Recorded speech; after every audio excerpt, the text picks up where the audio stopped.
छोटे राहिलेत आपले. मोबाईल वापरत नाही का तुम्ही? हॅलो. मोबाईल ते आता हो का?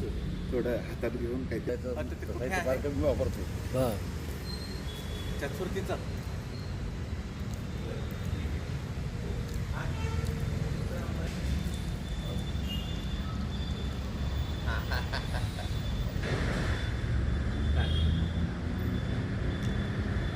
कधी येते? सर, बुलढाणा अर्बन संस्थेबद्दल अनेक चर्चांना उधाण आलेलं आहे, काही अफवाही पसरत आहेत.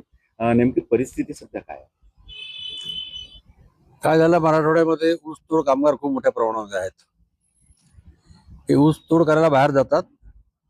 ते जाताना यांचं जे सोनं असते गहाण ठेवून जातात. आणि सोनं जर 10 लाखाचं जर असेल तर फक्त 2च लाख रुपये घेतात त्याच्यावर. कारण की आपलं सोनं 4 महिने सेफ राहिलं पाहिजे म्हणून. आणि परंपरा आहे कित्येक वर्षापासून. आणि मॅक्झिमम जितके ऊस तोड कामगार आहेत सगळे फक्त बुलढाण्यामध्ये सोनं ठेवतात. आणि झालं काय की कर्नाटकमधल्या एका कारखान्यांनी, ज्यांचा आमचा थोडा वाद झाला, त्यांनी या मजुरांना समजून सांगितलं की 31 डिसेंबरला बुलढाणा पण बंद होणार आहे.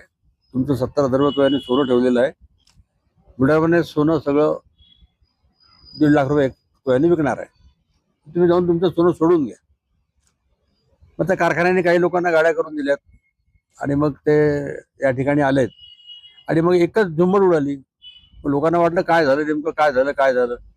तरी सुद्धा बुलढाण्यामध्ये इतका विश्वास आहे लोकांचा की समजा 3 दिवसामध्ये 300 कोटीचं सोनं सोडलं गेलं आणि डिपॉझिट फक्त 60 कोटी विड्रॉल झालं.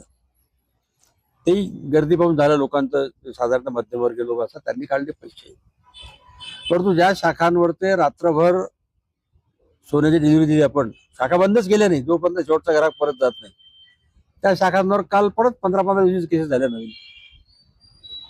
लोकांचा बुलढाण्यावर इतका विश्वास आहे. आणि बुलढाणा पण काही एका दिवसात तयार झाली नाही हो. 40 वर्षातली सहकारातली मोठी तपश्चर्या आहे.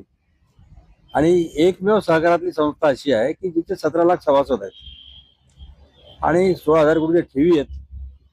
3,000 कोटी आज मालमत्ता आहे. तिथे आजचं जर बाजार मूल्य काढलं तर किती 10,000 कोटी घरापर्यंत जाईल. ज्या अफवा पसरत आहेत, सदस्यांना किंवा नागरिकांना, तुमच्या ग्राहकांना काय आवाहन करा? हे आव्हान, बुलढाण्यामध्ये विश्वास ठेवा. 4,000 कोटी कॅश लिक्विडिटी बुलढाण्यामध्ये. आज 3-4 हजार कोटीची मालमत्ता आहे. 1,500 कोटीचं धान्य आहे. 400 वेअरहाऊस आहेत. 11 कोल्ड स्टोरेज आहेत. 22 शाळा आहेत.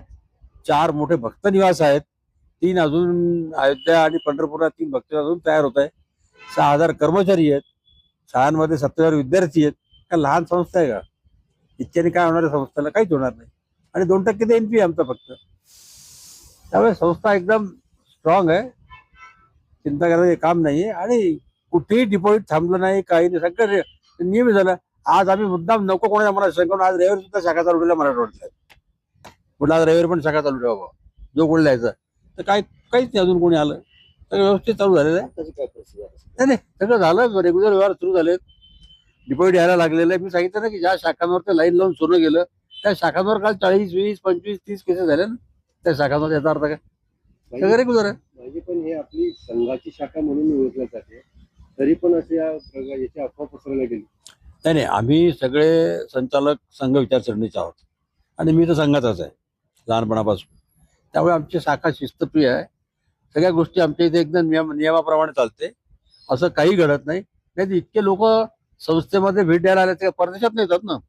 नेपाळमधनं आले, श्रीलंकेतनं आले, बँकॉकमधून आले, चायनामधून आले. कित्येक ठिकाणचे लोक संस्था बघायला येतात. तिथनं सगळं बघून जातात किंवा सहकारांचं एक वेगवेगळे मॉडेल आहेत. आणि त्यानंतर आता आमचे संघाच्या विचारसरणीचे असल्यामुळे आमचे 2 मोठे गोरक्षण आहेत, वेद विद्यालय आहे.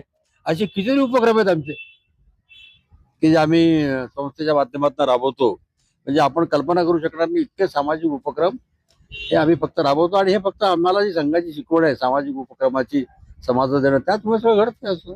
सगळे आम्ही त्याच विचारसरणीचे लोक आहोत.